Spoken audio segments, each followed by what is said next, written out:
is the National Weather Service Office in Greenville, Spartanburg. The preceding signal was a test of weather radio station WXL-70's public warning system.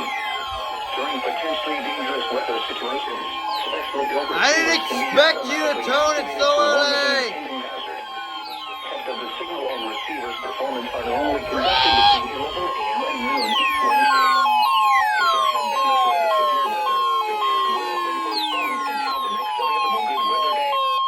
Reception of this broadcast and the warning alarm will vary at any given location.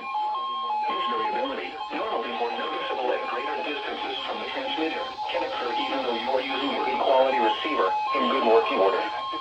The warning alarm will be activated for hazardous watches and warnings.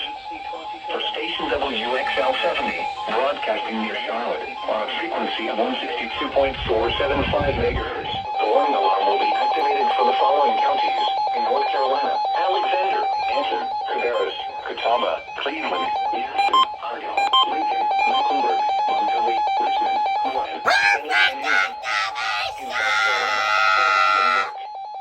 This concludes the NOAA Weather Radio All Hazards Storm Alert Test. Now for the official National Weather Service forecast for Rock Hill and vicinity. Today, the Charlotte, North Carolina climate summary for mostly sunny, July 11th. With highs in the lower 90s.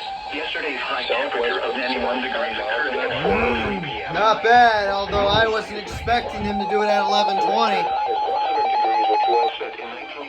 They've toned the test at 11:30 almost every single day, and then today they decide, all right, let's do it at 11:20. I'm like, okay. And I didn't have my solar thing on, but still it counts as a perfect activation. Yes, sir. This is 0.76 inches below the normal amount of 1.23 inches for July. The total precipitation for the year still stands at 24.52 Not bad, eh? which is 1.53 inches above normal.